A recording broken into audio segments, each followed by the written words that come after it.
Hey, we're going to go ahead and get started. Commissioner Smith, if you give us the prayer and the pledge, please, sir. Let's assume the attitude of prayer. Our Father God, we come once again, thankful for the many blessings that are bestowed upon us. Thankful, God, for this opportunity for us to come be servants of this city.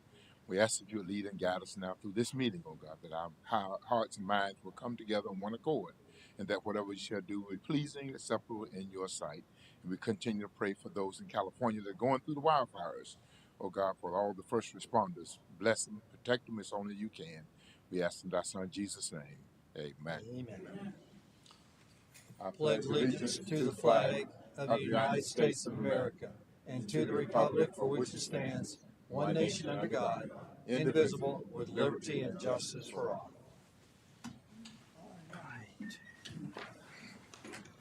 All right, Bobby, Howell, come on up and get us started. And I guess you're going to turn it over to the experts. To the experts, because I'm far from one on any subject matter. But hey, jack of all trades, master of none. So, Bobby Howell, you all know me. I'm the planning manager here with the city.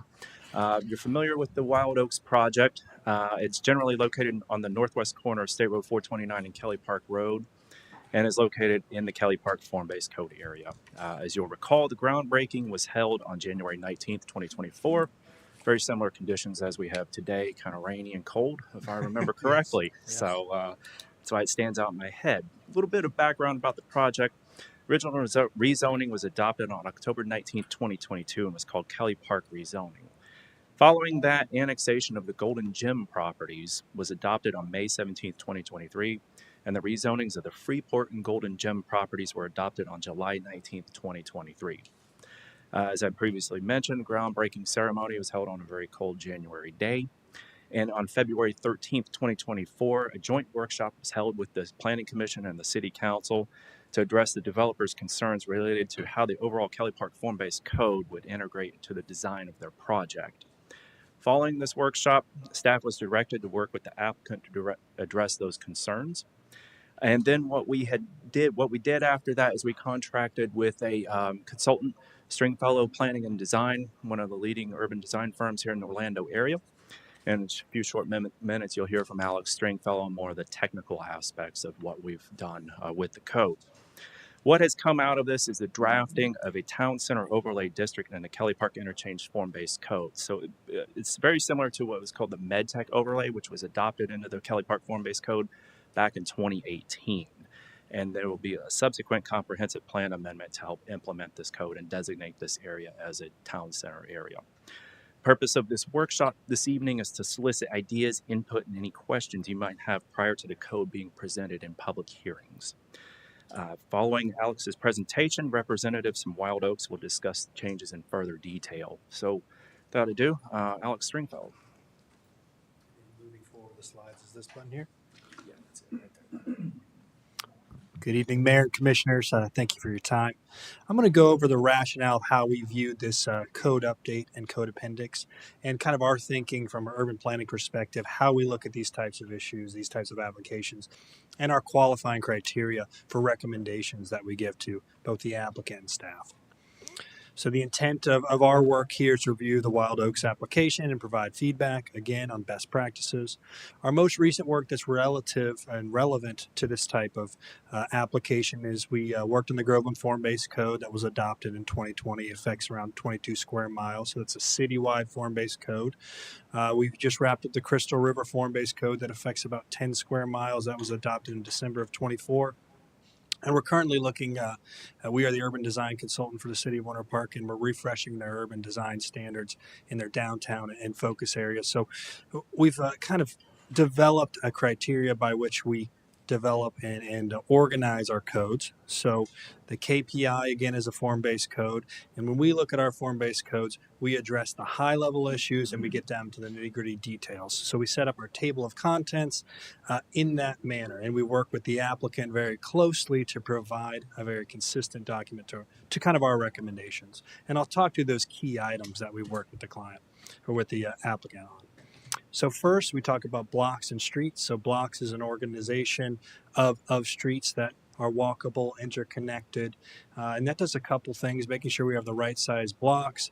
That's good for public safety, access for fire, medical emergencies, and again, creating walkability between these neighborhoods. Then we dive into those blocks are made up of, so different types of streets. So the applicant has put together a menu of streets, making sure those streets are complete. So sidewalks, trees, spaces for parking where it's appropriate. So you kind of have a menu of those streets that are based on the context surrounding it. So again, you'll see that in the KPI appendix.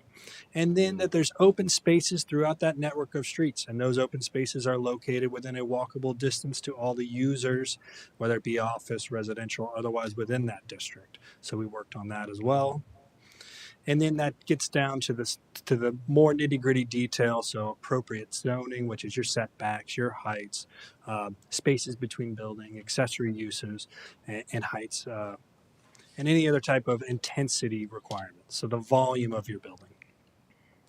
Finally, from there, really a form-based code. We've kind of addressed all the forms, so your blocks, your streets, the massing of the buildings. Then you look in uses and parking. So this application, again, has a wide array of uses so that are permitted in there. We can discuss those in more detail, but that use is ultimately translated into parking requirements. So again, we want to make sure that those types of uses are appropriately parked, and organizing that structure, again, from the largest scale down to the smallest. And these are just a few exhibits. I'm going to hand it over to the applicant to go through their vision, their product, their design, but these are maps showing those types of criteria implemented into a plan.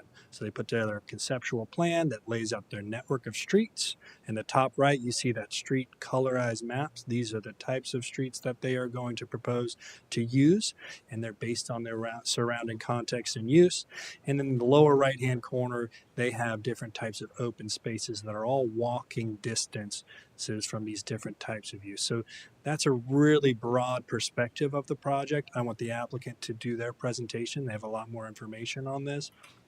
But that's our approach. We're of course available to answer any questions at the end of the at the end of the presentation. But I just want to give you guys an understanding of our approach and expertise on this project.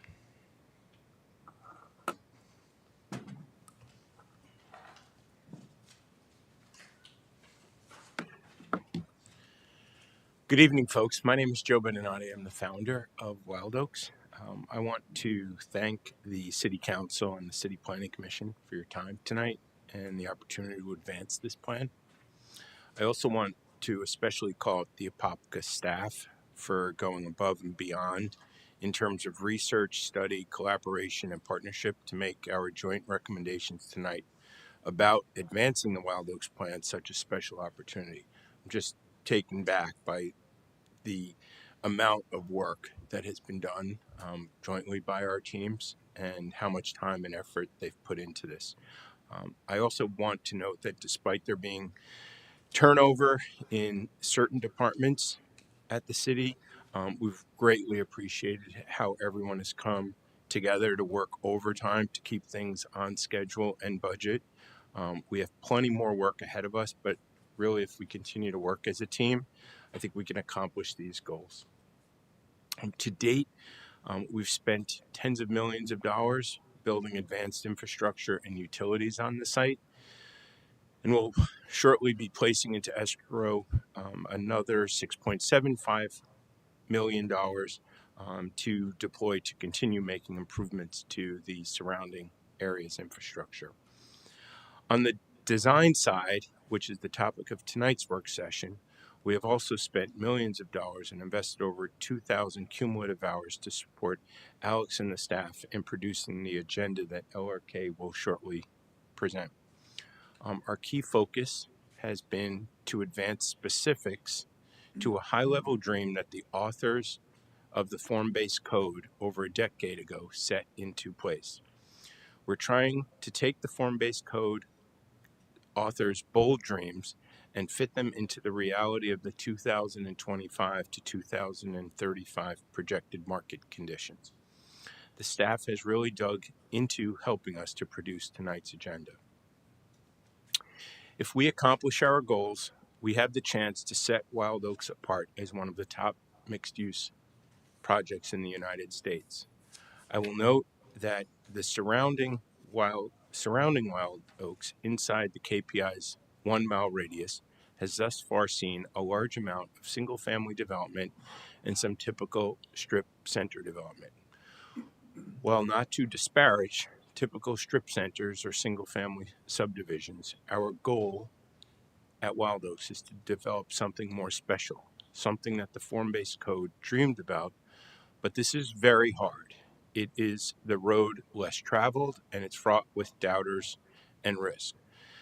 But we have invested millions of dollars and thousands of hours of time to work with staff to get to this point, because if we succeed, we will put in place for the next 50 years something that Apopka can point to as a best-in-class mixed-use development.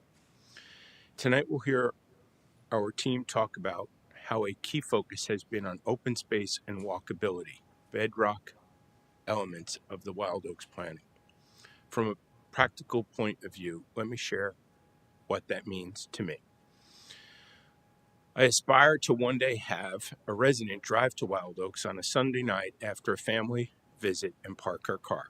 She then proceeds to work at Wyld Oaks for the next 5 days, hits the gym and restaurants at Wyld Oaks throughout the week, and finally takes in a concert Saturday night at the Yonder in Wyld Oaks. Sunday morning, she wakes early, gets in her car to drive to church, and then something dawns on her. She has not moved her car all week, and the app on her phone says she's broken the record for the most steps walked in a week. Accomplishing this vision is going to be a challenge, but I think our combined teams are up for making this Wyld Oaks vision a reality. And while we're not here tonight to vote on anything, we do look forward to continuing to have the Wyld Oaks tradition to build on dozens and dozens of unanimous votes that we have been honored to earn over the years. So with that, I'll turn it over to the team. Thank you.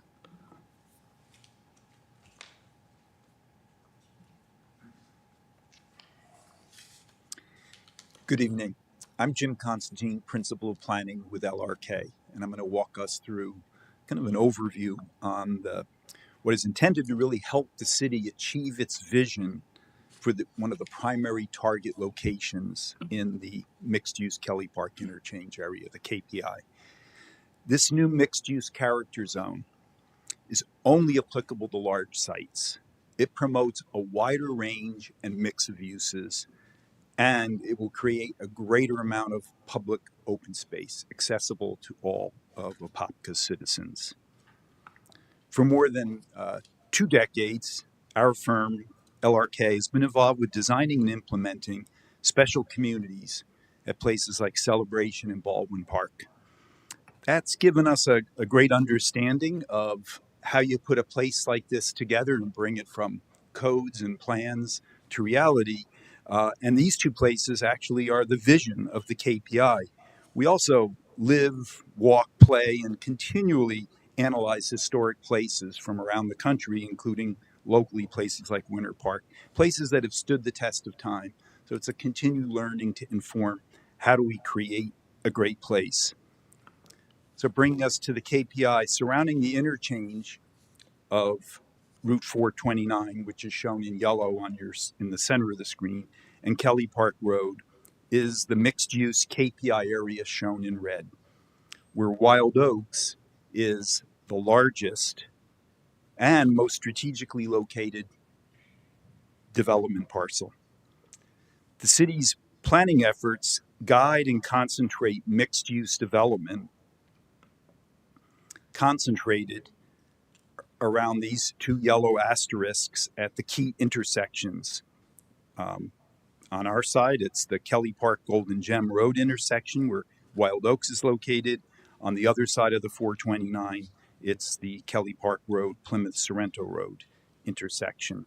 And again, the focus is to really try to create in those red areas that surround it, in the core, the greatest intensity and density of development. The areas surrounding these 2 nodes really represent the city's primary targeted areas for mixed use economic development, residential growth. They've been recognized as the suitable places to provide and guide that intensity, density, and focus on placemaking. While the city's planning started with a blank slate, the land available to create this walkable mixed-use place, this core, has become more and more limited over the past few years. Much of the development pattern that has been approved and built to date in this area consists of single-family homes and single-story commercial.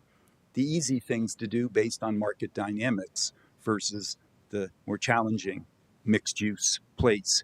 Other land is constrained by fragmented ownership, challenges to accessibility, topography that limits some of the development, and stormwater management challenges.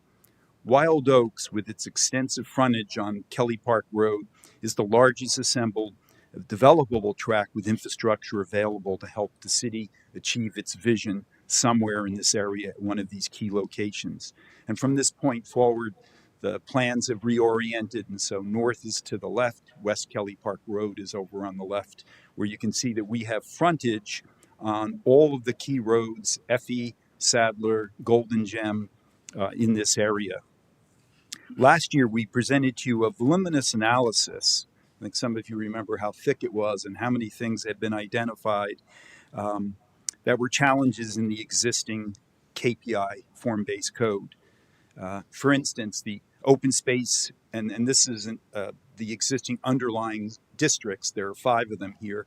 The open space is calculated differently in each of these districts. The uses are categorized separately in each of these districts, and there was the mix of uses with the desired density and intensity is really restricted when this is a location that you're trying to create this mixed use town center. So you asked us to go away, work with staff, and try to address some of these issues and figure out a solution. So we spent months working collaboratively with staff and with your planning consultant. And tonight we're presenting to you what we all collectively believe is a workable solution. Taking this area and creating a more unified town center overlay district, which advances the city's plans and policies.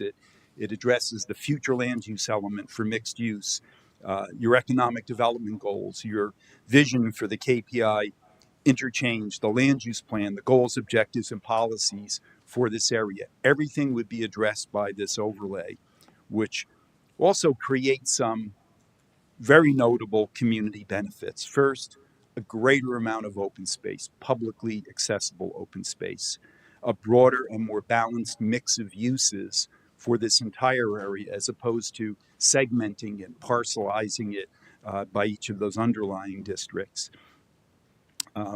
And more innovative development with creative design, which is challenging because, again, trying to create this mixed-use place with this greater density and intensity is more challenging, it is more costly, it is more difficult. So this new character zone would take the form of an appendix to the KPI code. It's very similar to what you have with the MedTech campus overlay that's currently adopted as an appendix in there. And there are a couple of requirements for this to apply. One, a minimum of 170 acres. It only applies to large tract. You have to incorporate all 5 underlying character zones into this new overlay. And there's also potential for future expansion, which in this specific area, with what we know today, could include the existing approved Madison Oaks at the corner of Sadler and Effie, as well as a band of employment land that runs along Sadler down to Golden Gem that we identify here. The overlay district would replace current KPI code provisions with more functional, flexible, and detailed requirements. For instance, there would be greater specificity than what's in the code today by actually landing down what you're looking at, a town center block and street regulating plan, so that this specifies definitively where the pattern of streets and blocks will be located. That's not provided in the current KPI. The current KPI is more like a huge recipe book that you then have to apply to create something. So this now actually lands it down onto this area with greater specificity. Other new requirements would call for the master developer for our team to provide to the city for review and approval development standards, design guidelines, a master parking plan, a master signage plan. the sort of things that we know work from experience in the types of mixed-use places like Baldwin Park and Celebration.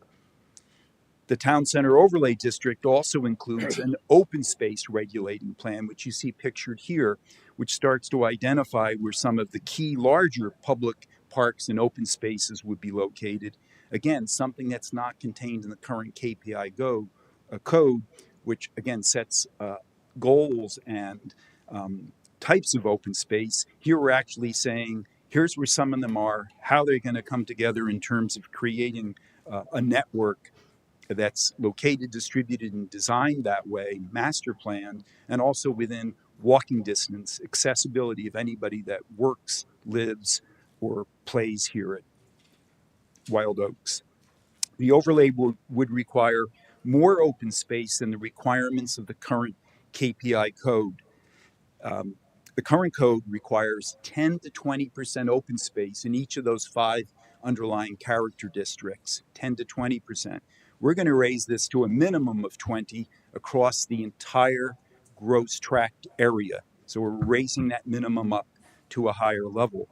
And then we're incentivizing going further. And if we can get to 25%, which we believe we can, there would be a development bonus. And right now there are 3 different types of development bonuses in the KPI code.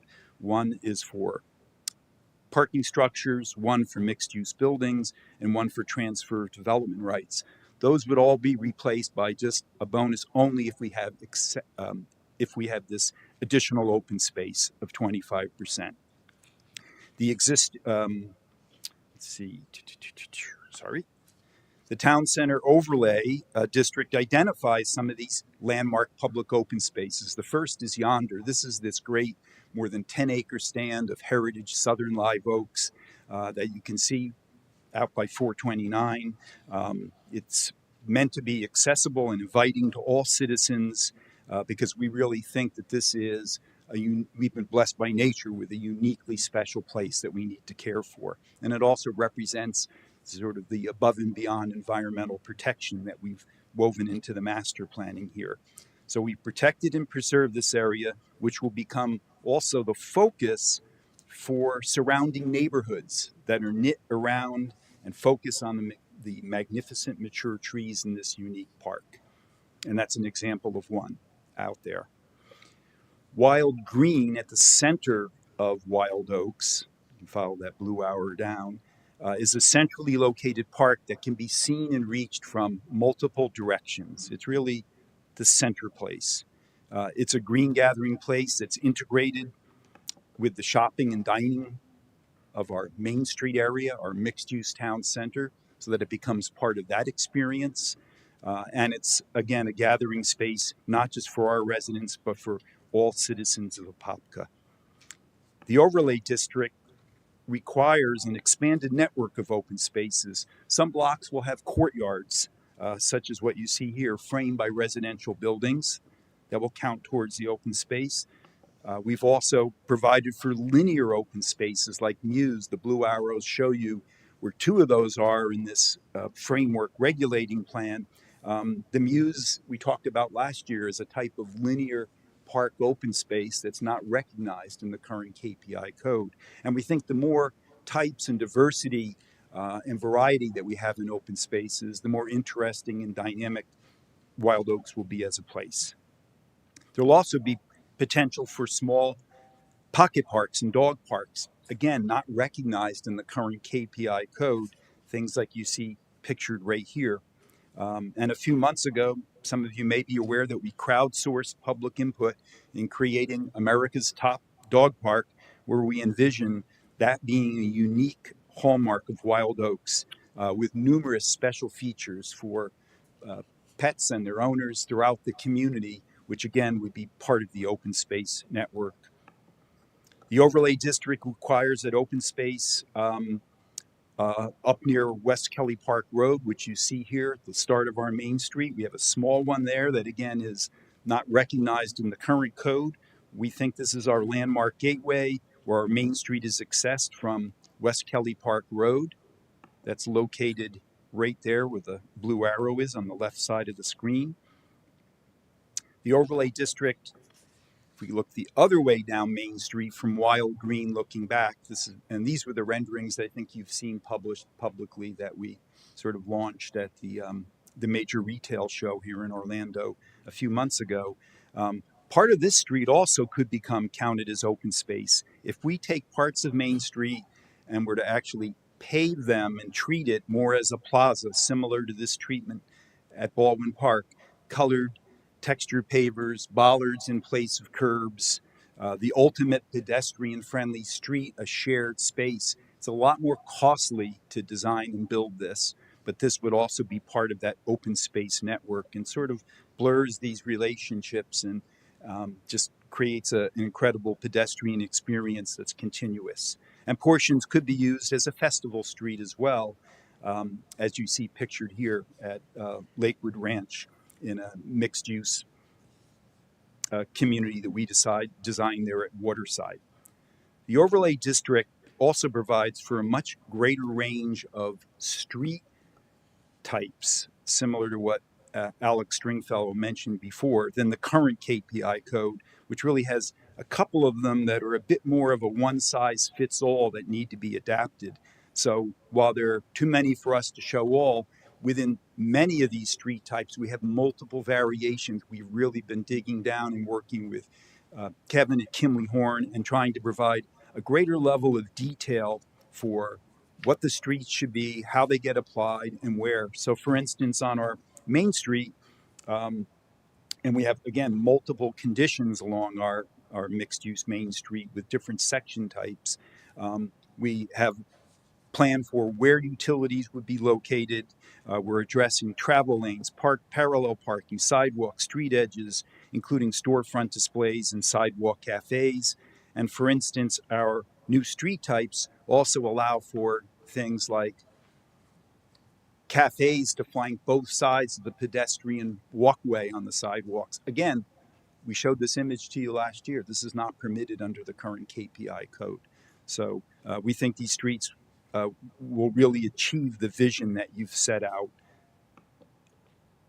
And again, another example of a application of the sections that we have. They show where the utilities would be located, how this would embrace the edge of that green, parallel parking just on one side of the street. And these are just a couple of other examples. One of our local residential streets at the top, and at the bottom, one of the street types that would be against Wyld Green, where we have the face of the building on one side, the green space on the other. And we've really learned some of the lessons from building these same street types in other locations like Baldwin Park, where again we have that building face, the street, the pedestrian realm on both sides, and the green space beyond. As I mentioned previously, there's a requirement within the code for us to provide additional information that would really fill in a lot of the details that are in the current KPI code at a greater level. The regulating plans, more detailed development standards and design guidelines, again, for you to review and approve that we then operate under, a master parking plan, a master signage plan. So it takes some of the hypothetical formulation in the current KPI code, as I said, sort of what's potential in this huge cookbook, and we actually will be applying it and testing it and placing it onto the site and having much more definitiveness with it. So then lastly, it's important to remember that this will be a 10-year build out. It's going to take a long time for all of this to take place, but the community benefits will be more innovative development with more creative design, this broader balanced mix of uses that's not occurring elsewhere in the KPI. And then lastly, this greater amount of parks and open space really designed as a network. That's parks, plazas, squares, and green spaces, pedestrian and bicycle pathways, outdoor recreation facilities, wetlands, woodlands, native plant, community conservation areas and preserves, pet recreation facilities such as the dog parks, stormwater management facilities that are enhanced as visual amenities so that they can also count towards that open space. So that concludes our presentation and overview, and I'm going to turn it over next to Tara who may help us address any questions that you have. Nothing formal from me. We just wanted to make sure we opened it up to answer any questions. For those of you I haven't met, I'm Tara Tedrow, Lowndes Law, 215 North Yola Drive. We appreciate everybody being here tonight. Again, some of you saw us last year, and we have spent that entire year going over a process of trying to refine the vision that we had told you about and really put pen to paper, come up with actual site plans, come up with some regulating and form-based code specifics that we know will be market tested, successful for the city, and long-term can do things like produce impact fee increases to the tune of 130% above what could come today if we were to build out under the form-based code. So some true economic benefits to the city, but really what we're looking at is a project that's going to stand the test of time. We want to build something that's going to last, that's going to make sense for the city, and that's going to be a legacy project that everybody can be proud of in this room. We really appreciate that your staff has spent so much time with us going back and forth on the fine details of these plans and giving us their suggestions for how they thought we could make it better as well and meet the overall vision and intent of the form-based code, but specific to a project of this magnitude. So we have all our consultants here.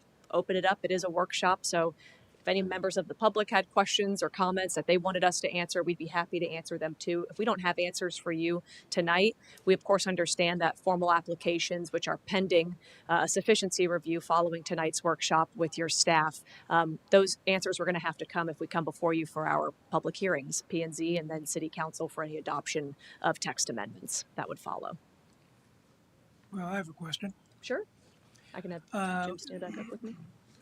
As we all said before, this is an outstanding opportunity, and everyone up here is just completely excited about this project. So we're on your side. I want you to know We that. appreciate that. Just a couple quick questions.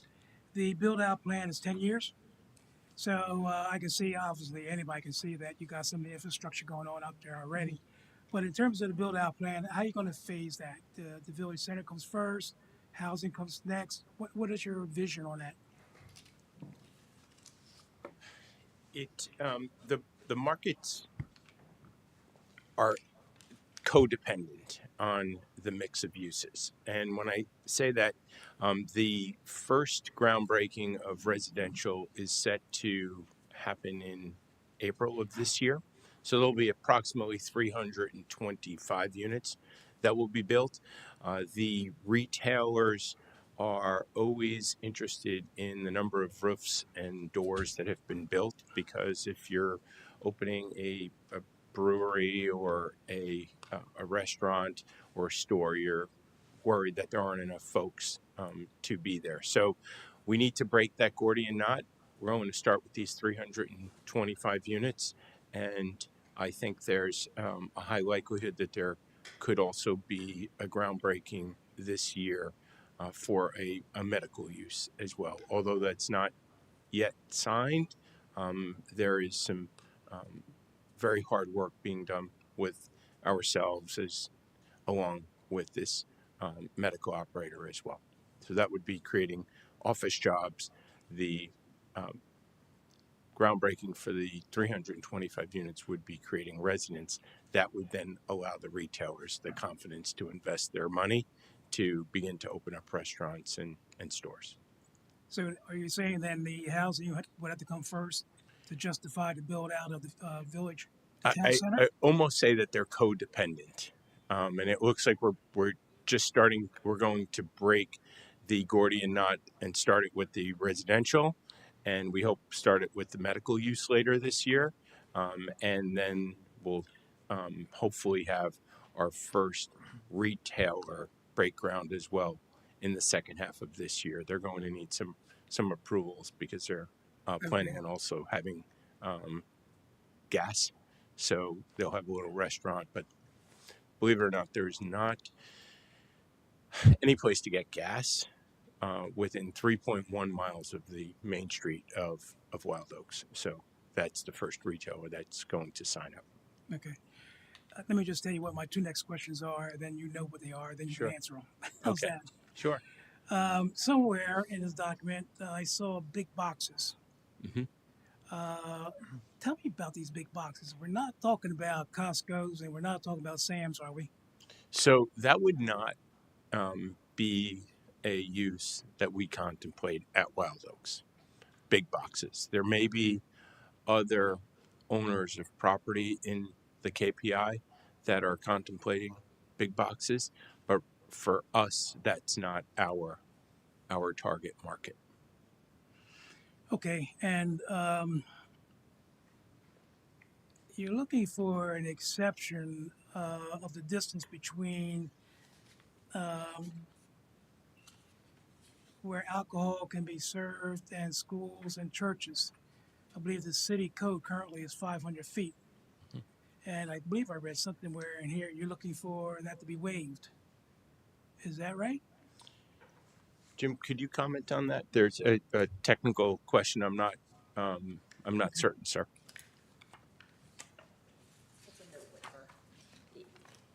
You're right. It's a waiver in the notes that says that the sale of alcoholic beverages shall not be subject to the 500-foot setback from schools and churches. When we were looking at the site plan, we thought if we have a downtown area where maybe a charter school goes in or some sort of small private school goes in, and then we have restaurants that are serving alcohol, or even a 2 COP license under the state of Florida laws is for beer and wine, but it allows both on-premise and off-premise consumption. So we wanted to have some flexibility that if those are going to be co-locating uses, that everybody's on notice, right? That these might be near each other, just given that it's supposed to be a very dense development and we're trying to create that town center and that walkability. Okay, so in other words, you're trying to prevent any barriers from future development by asking for this waiver. Is that basically it? That's right. Okay. All right, so then there would be, if this exception is granted, then that would be for your project, our project. Mm-hmm. We're a team, right? So then the city council would have to look at, do we want two different setbacks, if you will, Mm-hmm. one for you and one for everybody else in Apopka. So I guess the city council would have to discuss that. But thank you for that answer. I appreciate it. You're welcome, sir. Mr. Anderson? Questions from right now? Okay. Mr. Velasquez? Not at this time. Mr. Smith? When you talk about the 325 homes that's possibly going to be in the first phase, what target market are we looking at? The target market is going to be mostly 1 and 2 bedrooms. So my expectation is that it would be attracting empty nesters like my wife and I, or younger folks that are sort of working, young couples, or single folks. And so we're talking townhomes? No, it's 4-story multifamily.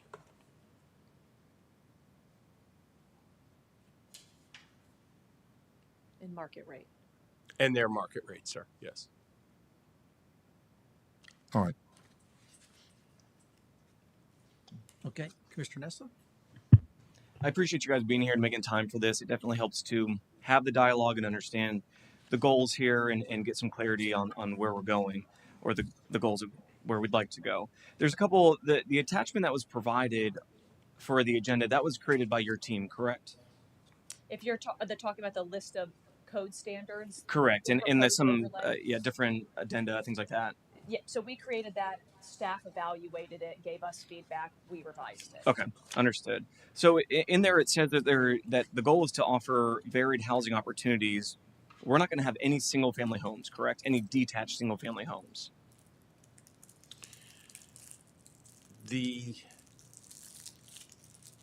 I think the approximate total of density is in the 50, at the maximum level, Jim, is in the 5,500 range. But for single family homes But I think that there are about between 50 and 100 potential single family residences that would be to the south, the southern barrier of the project, which right now, Kevin, is the Onyx project in for certain MD? Yeah, there's 54 lots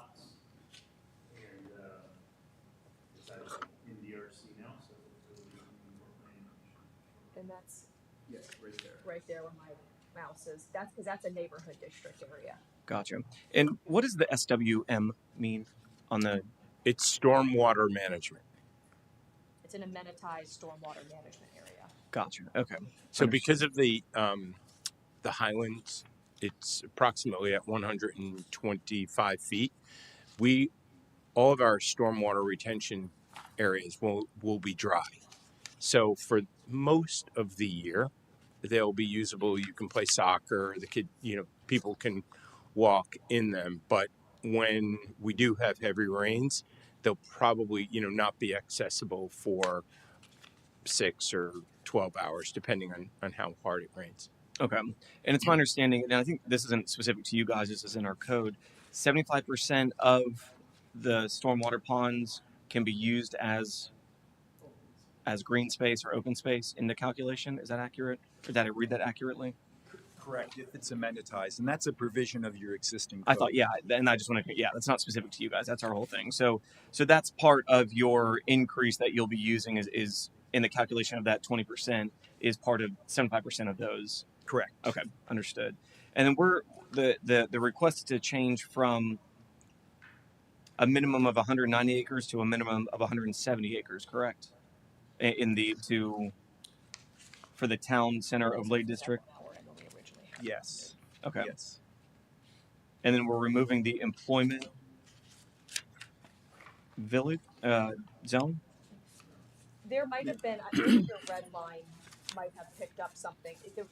The proposal that we originally had did have the number 190 in it. Mm-hmm. When we went back and looked at our final plan, I'm sorry. When we looked back at our final plan, it was 170 at the initial outset.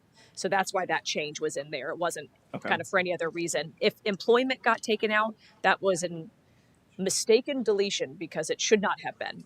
It's all 5 character zones have to be contained within this overlay district. Okay, understood. And then there was a comment in here that said that the town center overlay district ensures development will occur in a predictable yet flexible manner, consistent with the intent of the Apopka Parkway Interchange Vision Plan, the community vision, and the city's economic development goals. What are our economic development goals? Your comprehensive plan speaks to there being long-term practical management in a way that's going to bring funds to the city, right? You guys are managing growth in a way that is going to be smart for what the city sees from a planning perspective, but then it is also something where the city is a business that has to operate and bring in revenue. So part of that has to do with at every one of our project submittals, when we get to the point of having a site plan or a final development order, that's when you all do your consistency analysis with the comprehensive plan and that's in the code. And that's also when you do your capacity analysis. At that time, you start to look at things like generation of impact fees. Do you have enough that can cover the types of services that are needed to support growth over time? I mean, all of it is the same type of means that you look long-term as a business would, right? You just happen to be a city that has some other very large overarching functions, including planning for long-term growth in the city. So that point is pointing back to our comp plan at that point. That's correct. What you're referencing there. Correct. Okay, understood. Thank you. And then the goal is to go from the max of 25 units per acre, and I don't have it right in front of me, to 27.5 with the potential bonus of 30 per acre. So that is correct. Okay. And what is that? And I didn't do the math quickly here, but that maxes us 30 times the 170? That puts you over 5,000 units. Okay. 5,100. I see it. Yeah. So is that the goal, is to maximize that density there? Is that kind of the overarching goal of all of this, is to maximize our density? So obviously it's a financial increase in your project. Is that the overarching goal for this? If the market conditions were to allow us to achieve that, it would be a tremendous success for us in the city. Sure.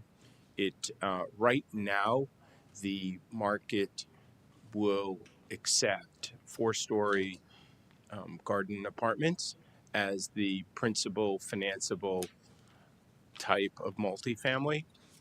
If we were to achieve the higher density levels, we would need to step into something called a wrap product, which is the next level above in terms of density above the 4-story residential.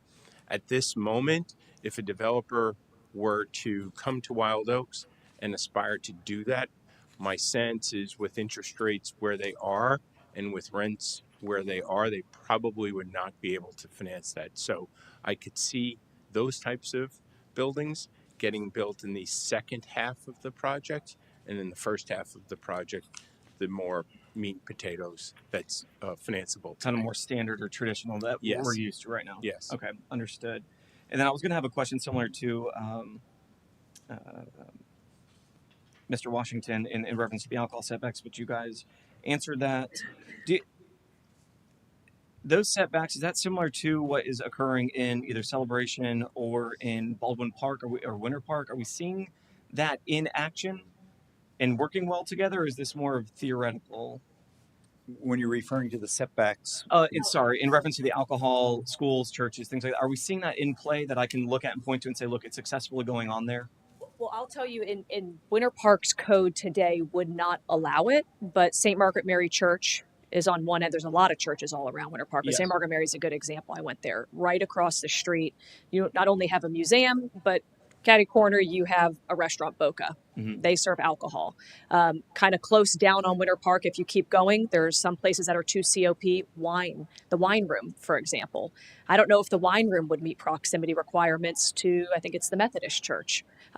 That's just a street over. Sure. So and perhaps one of the things that we can look at is the 500 feet maybe existing places around us. If there is a church around the perimeter or something, be cognizant of those external places around our project site. But within it, the way we were designing it is that if you're going to come into this type of dense urban environment, we don't want it so that the church, you got to walk even further to get to the wine room restaurant on a Sunday because they've got a 2 COP beer and wine license, and you can take a bottle of wine to go at the end of your lunch. So we wanted to reduce some of those limitations on how we can configure different uses within our dense town center. Okay. And I definitely understand the goals there. It's just something that I think maybe we can take a little bit deeper of a look at. And that's why we wanted this workshop, because if Okay. there is a concern of, hey, 500-foot separation, we like that, we want that, if we can't figure out a way that we can get to a product where a setback modification is acceptable to you all, then we understand we change it. So we appreciate the feedback on that. Understood. Thank you. And then, and I'm just going kind of page by page through your presentation. It's just stuff that I notated. The tree protection areas. So we struck. So woodlands is requested to be struck versus tree protection areas. What's the difference between that, and why do we make that adjustment? It's on, if that helped, page 14 of the 25-page packet that was provided. Under it's letter C, district block and street standards, number 4. I can read if you want me to read the paragraph, would that be helpful? The change to that effect is just Name a and more. address, please, sir. Sorry, Alex Stringfellow, 2735 Woodside Avenue, Winter Park. That change was to more appropriately address the yonder, which is a tree protection area. It was Okay. referred to as woodlands, but it's just to be more specific to the fact that they had preserved trees there, and that was why they were getting an exemption from the block perimeter Okay. change. So that was a change from our perspective. Okay. So that was just more of a preference than Yeah, and for it doesn't have clarification, like a huge impact. It's just just a little more clear language. understood. Thank you for that.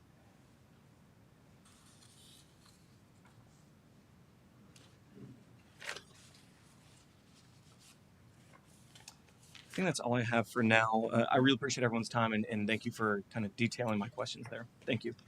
I have one other question. With this density, is there a property set aside for schools inside of this project?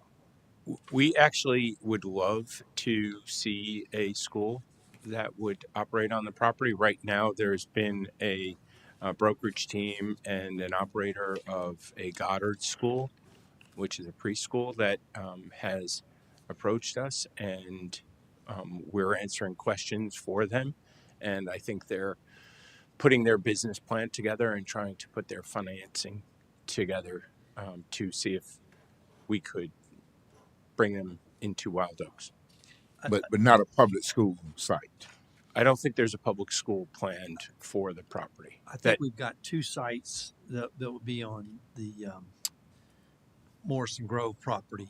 I think you got the high school site that's already that OCPS owns, and I think they're working on a K-8 be across Kelly Park from Wyld From this, Oaks.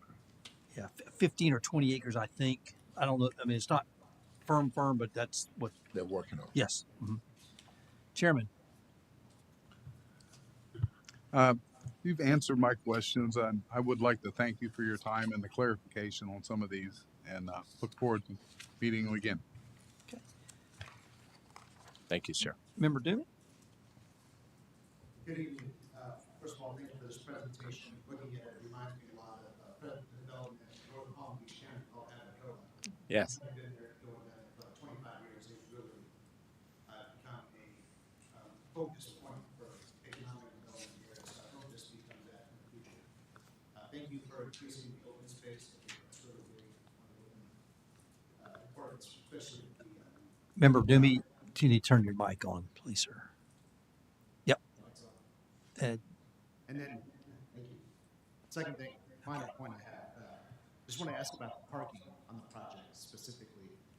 My request would be just that the parking spots are big enough to accommodate family size issue, not those real tight ones in some of these walkable districts that we find where it's challenging to park in. I love that. As a driver of a Dodge Ram TRX, I always appreciate when there's a bit of extra space. So we'll take that Texas approach to the width of the spaces. Thank you. Okay, thank you. That's all. Member Mock? Thank you all it's obvious that you put a lot of time, effort, energy into this project. Going back to the conversation about the alcohol and the proximity to a potential church, with the intended population size, you didn't say, but I'm assuming that you're hoping that maybe there will be at least one church that would approach you to also have some property and build a church, at least one. Is that correct? I would hope. Yes, I would hope. There's again, without any ability to control what the industrial developer does with his space, but he, on the industrial portion of the property, which is actually not shown here on our plan, could build up to 1.5 million square feet of industrial. One of the smaller industrial buildings of 100,000 square feet would be perfect for some of the larger church operators. So I would love to see that happen, but I've been a bit cautious on Sundays to not go and suggest anything to the pastor, because you then immediately get appointed as the head of the new facility committee. And I think I may be a bit premature on that, but I'd love to see that happen. And the last thing I would say is, in the last 2 weeks, I'm a real estate agent, and I've had 4 people approach me. One from Turkey, one from Canada, one from California, and one from Manhattan, all wanting to move here. Wow. And the comment that all 4 of them made to me, do you have any place here that we can walk to everything? And while I'm standing on Park Avenue at our Sherwood office, the first thing I said was, there is a development that's being built right now. It's called Wyld Oaks. And when I mentioned what it was, boy, the attention instantaneously, eyes brightened, and that's what they were looking for. So I would be very proactive to, keep this process moving. Thank you. Member Ryan? Thank you, you seem to have a lot of reliance on street parking. In July 1st, the state of Florida required EV charging stations for parking lots of 25 or more. How does that affect street parking? Well, we'll have a balance of both off-street and there is some on-street parking, particularly for customers within the mixed-use core town center and visitors. In other communities, there's you're seeing both the EV charging stations provided in private parking lots, and in some cases, they're actually coming into on-street locations. I don't think we've gotten that far, but we have, as you can see on the screen, there is a master parking plan that will be provided. So I think when we get to that level, that's when we would be addressing that and trying to figure out the most opportune locations and where those things should occur. There will also be shared parking lots in the town center core, and it may be that it's better to sort of locate those things where it makes the most sense in terms of the plan.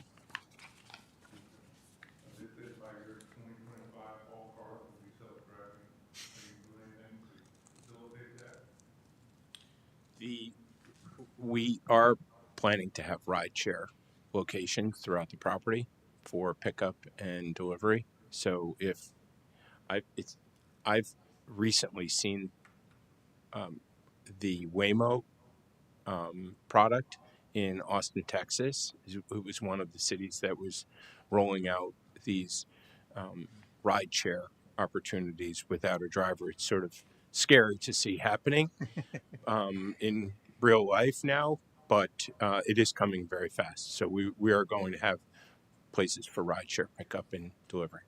They do have that in Altamont, the shopping center. Really? Yeah. They got state grant money for their. Yeah, they do have it there. During the holidays, I saw it. I haven't seen it in the last visit, but during the holidays, I saw that. And, the vehicles have all cameras and sensors all over them. And when you watch them driving in traffic, it's very different than watching a person drive. They accelerate very deliberately. They stop very deliberately. They don't read text messages, right? Yeah, they have messages in the back, and they also have voice messages. Member Ryan, any other questions? Yeah. Okay. Early 2029, City of Apopka was going to reach their wastewater treatment capacity. I talked with the city manager, Mr. Smith, and he tells me that it's going to take a year just to make a plan for this. Member Ryan, if you get closer to the mic. Have you talked to the city about the handling of wastewater capacity? Good evening, Kevin Robertson with Kimley Horn Associates. We did some research on this, and actually the current plan that's in place with FDEP shows that in 2030 there will still be 64% capacity. And so, like we said before, as each of these pods come on board, we'll be paying impact fees to the tune of almost $127 million by the time this is all done. So as each of these come on board, there'll be money to pay for the next phases coming up, and we're not allowed to get approved on a 10-acre piece of property without having the capacity for water, wastewater, or reclaim.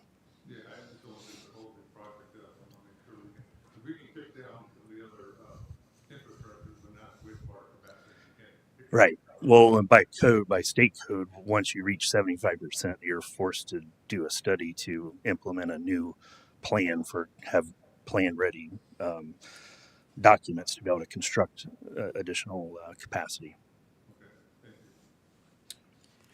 I've got a couple, and I guess we got a couple members maybe have some questions. As a proud, native of Apopka, one of the biggest complaints growing up into today is that we were, a bedroom community for Orlando. The good jobs you had to drive from Apopka to Orlando. And so one of the things, it's important to me is that we try to get the balance as close to 1-to-1, which means for every resident we have, there's a job there. Obviously, they won't necessarily match, but can you give us kind of a feel for how many square feet, which I would say industrial, commercial, or office in complete build out? And then I know this is just a wild, guess, but some kind of an employment number that we could, not hang our hat on, but say this is the goal is to get to this number of employee headcount? Certainly. The the cadence team's estimates that I've been given includes 1.5 million square feet at full build out and approximately 2,000 jobs, 2,000 employees. The project that we're working on now on the Wyld Oaks property with the medical user would have about 20,000 feet of medical office and then another 6,000 feet of ER facility.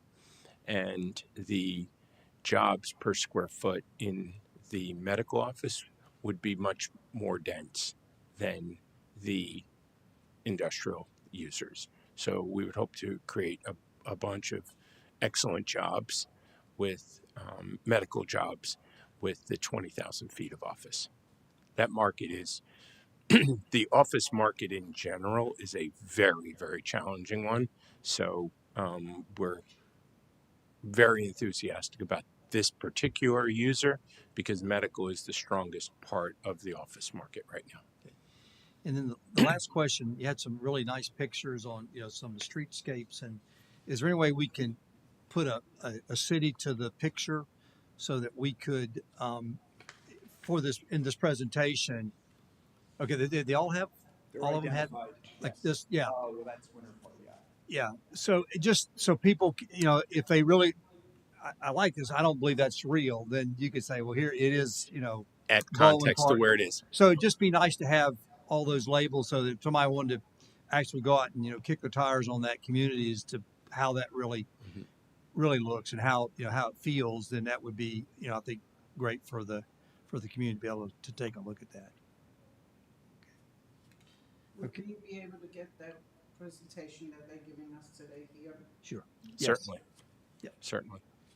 Okay. Mr. Mayor, we also have, I think we've discussed in other meetings, we're very close to reaching an agreement with an advanced communications provider, and the provider has done the communications system at Lake Nona, and they've given me a tour of their data center there and their network operating center there, and then how they've integrated this communications.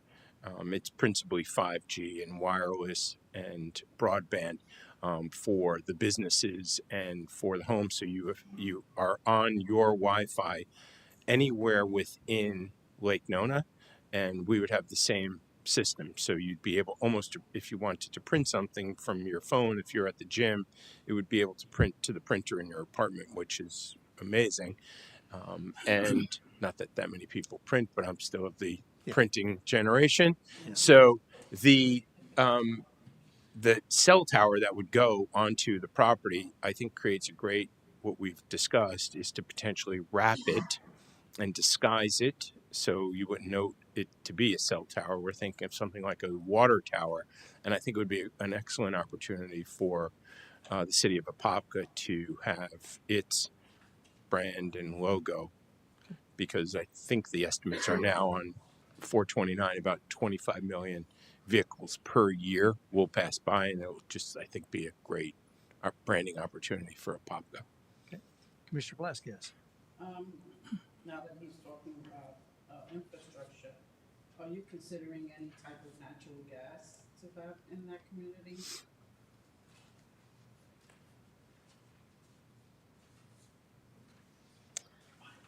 We are working with Lake Apopka Natural Gas for that single family piece of the southwest corner that was shown. We've left it open if they want to install infrastructure within the main Effie and Sadler roads within the development, but at this time they have not produced any plans to do that yet. So you are working with Lake Apopka Natural Gas? Yes, on the southwest parcel because it's single family and that's a requirement. And that's the single family? Yes. No, nowhere else you're considering it? We've left it open to them if they want to install infrastructure, but they've not prepared plans for that yet. I have one more, actually two more questions. The streets are going to be public, correct? They're not going to be private streets. There's the main roads that are under construction now are public. Some of the other roads probably are going to be private. Most of your internal roads will be private? Yes. Okay. Nice. With public easements for, obviously access Sure. and utilities. Okay. And then we had just spoken about the water tower concept in the actual, because I remember reading this specifically, in the documents you provided, it's showing that the water tower concept was crossed out. There would be an aesthetic treatment somehow to wrap. Yeah, because it says decorative panels. Decorative panels. But taking out the faux water tower. And we've had some discussions with the potential operator, and they showed us some things that would work well, because actually it would let us have, for instance, perhaps 3 bands of panels. So one would be the city of Apopka, as Joe just mentioned, and one might be Wyld Oaks, and there might be room for potentially, additional messaging on there. It would be, again, within our master signage plan that we would provide, so that you're going to get review and approval. Okay. But we definitely I are like saying the water tower idea. I just remember it being crossed out, thinking that was a good idea. I don't know. Yeah. Incorrect red line removal of a provision, I think, when we did some formatting changes from the note section to the section afterward.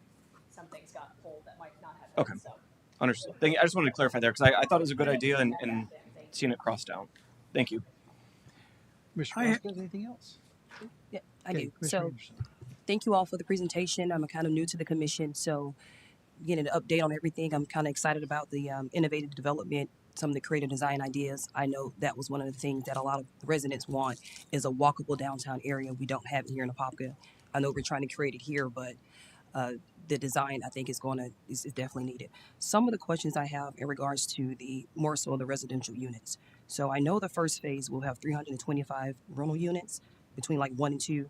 Is that what kind of 1, 2, and a few 3 bedrooms. 3? Okay. And we're going to have is it going to be mixed use of rental units, and also some where they're going to be purchasing some of the units, or it's going to be straight rental? Everything's going to be rental units. Right now, they're all planned for the first half is planned to be rentals. Okay. And the second half, if we were to get to the wrap product and the market were to accept the whole Wyld Oaks development, we'd love to have some condos. Condos, okay. In regards to the medical facility, is that more so of urgent care? Can you kind of... Yes, it is urgent care, and the office that would be, if we can go to the main street, let's see if I can get to this. Yeah, there we are. So on this portion of the property above the retail, the concept would be to have medical office here.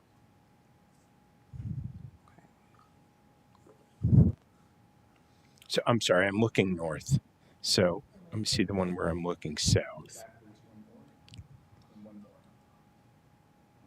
Ah, perfect. Yes. So the concept is there would be medical office above this retail as the first 20,000 foot office user.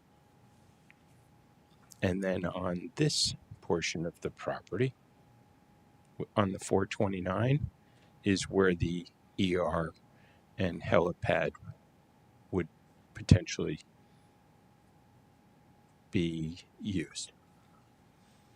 So at this portion of the property, and oops, I'm circling around here, and on this portion of the property here. Okay. No, thank you. No other questions. Okay. Member Washington? Okay, thank you, Mr. Mayor. A few short questions. Yes, sir. We're not going to be here to midnight. Mm-hmm. Okay, you deleted the paragraph on green buildings. I was wondering why.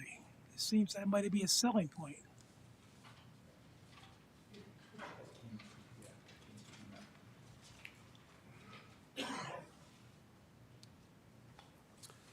So that was struck out because it was a recommendation, a desire.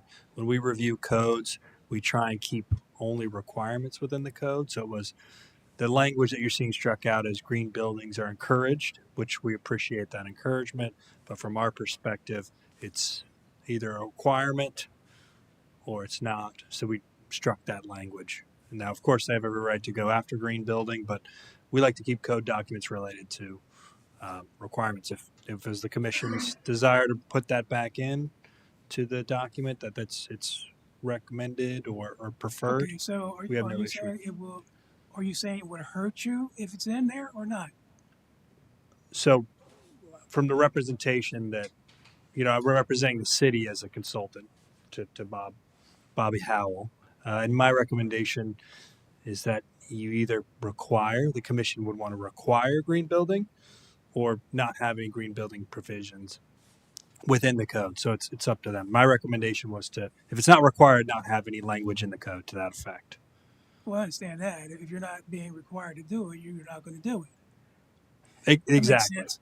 I'm just saying, is there any advantage to this project in attracting people to live there?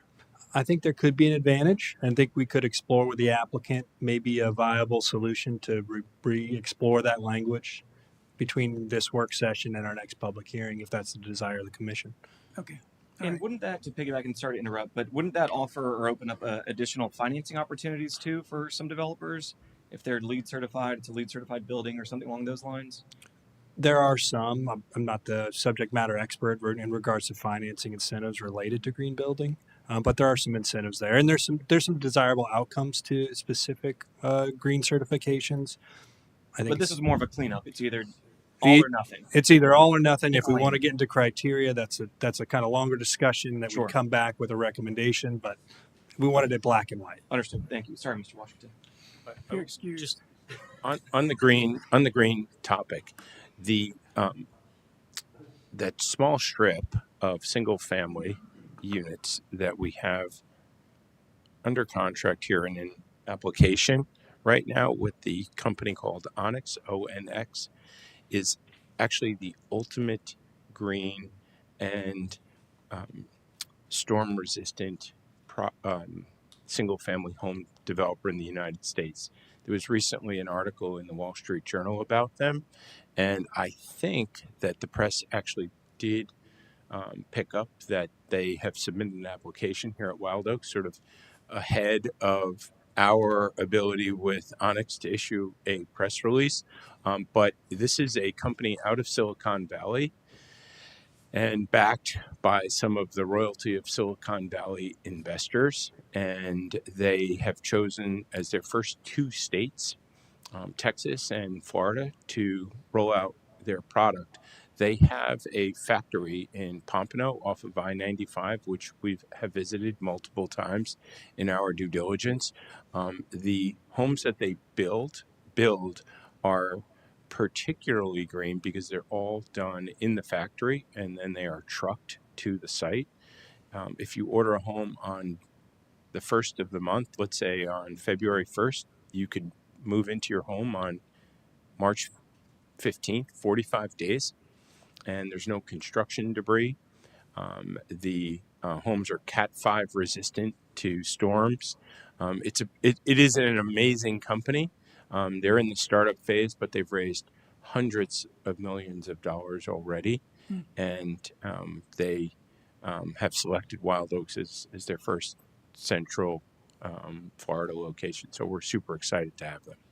What's the name of the company? Onyx, ONX. ONX. If you were to Google that, you said there was an article in the Wall Street Journal. Okay. Yes. So, if I could, take the floor back.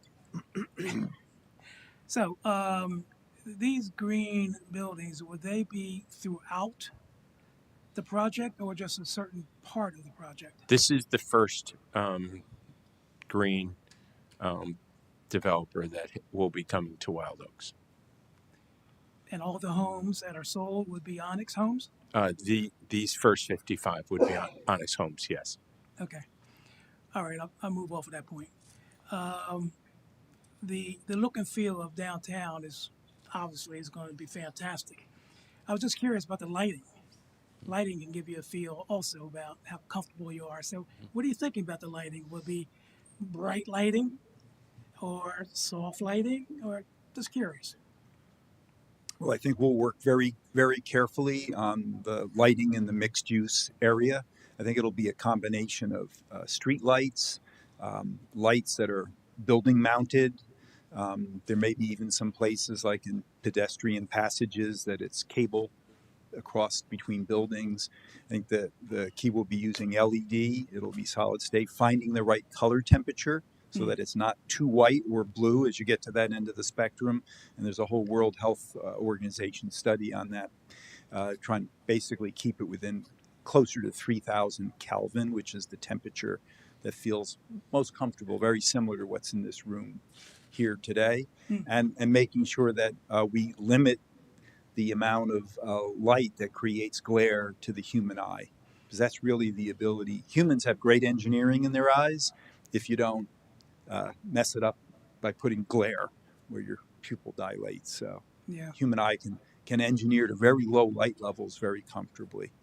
Okay. So I think the idea is to have it feel comfortable and in some places be dramatic. We have a tower that we think, will be lit, maybe has some change in color on it, things that becomes a landmark for the community as well. Okay, thank you for that. Last one, Mr. Mayor, then we can go home if you want. Okay, when I go shopping, my blood pressure goes up when I get into the parking lot. People are so disrespectful. You want to back out, here goes somebody speeding behind you. The trucks kill me because they're super long and they're mixed up with regular cars. How's that going to work with Wyld Oaks parking? Is all the parking parallel or is it vertical? Tell me. It will really be a combination of street level, of eventually the wrap buildings that I was referring to actually have a parking facility in the center of the building. And then oftentimes there'll be a pool at the top and it may be 6 stories. So there'll be 3 stories of parking. The multifamily units are wrapped, or the condominium units are wrapped around the parking structure. And then there might be a pool that's in the center courtyard. So there'll be a combination of parking. And when we get to designing the structured parking, lots will take into consideration safety and them being well lit and feeling comfortable for women and children especially, to not be intimidated by driving into a garage that is sort of dark and not feeling All right. safe. Thank you. Now, trucks. I mentioned trucks. So the slots that are allocated for parking, will they be long enough for the longest truck that we have in Florida these days, or not? We'd very much like them to be.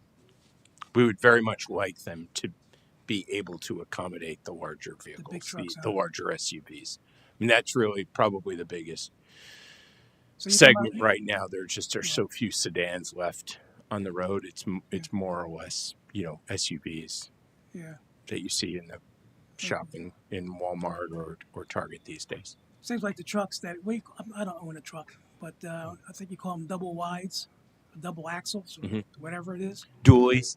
Dualies. Yes.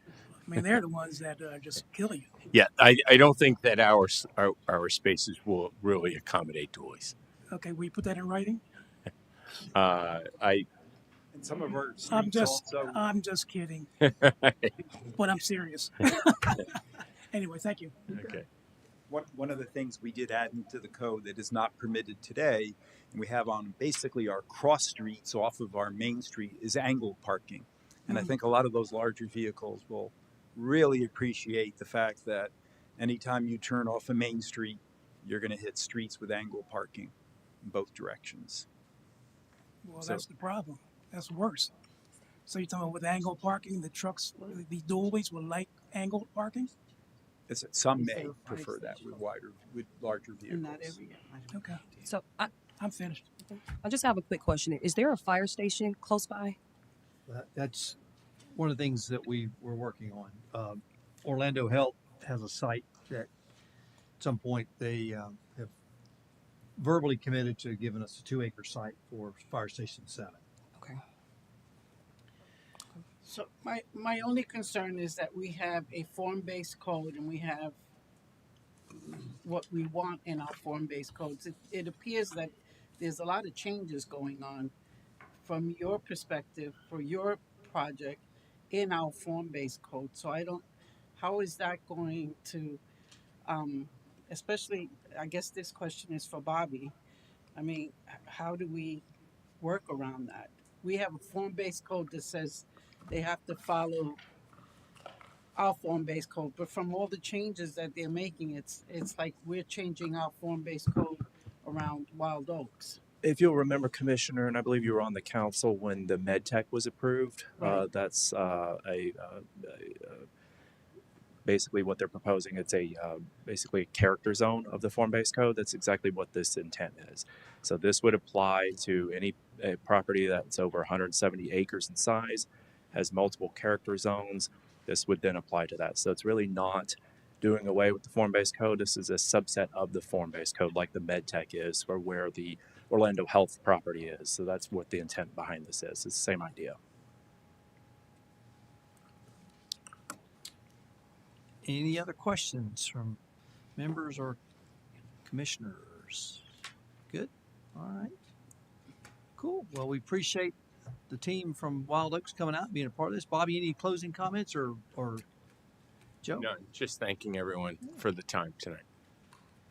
Thank you, Bobby. Absolutely. And just also, it's been a pleasure to work with Mr. Benanati and his group, and Alex has been a tremendous asset to the city in drafting this. So just the next steps would be, it sounds like we got the go-ahead as a result of this workshop to move forward with the Development Review Committee process, review of the proposed comprehensive plan amendment that they're doing, and then the code rewrite. So we'll come back forward to public hearings, date to be determined. Good. Well, thank you, everybody. Thanks for everybody for coming out. Thank you.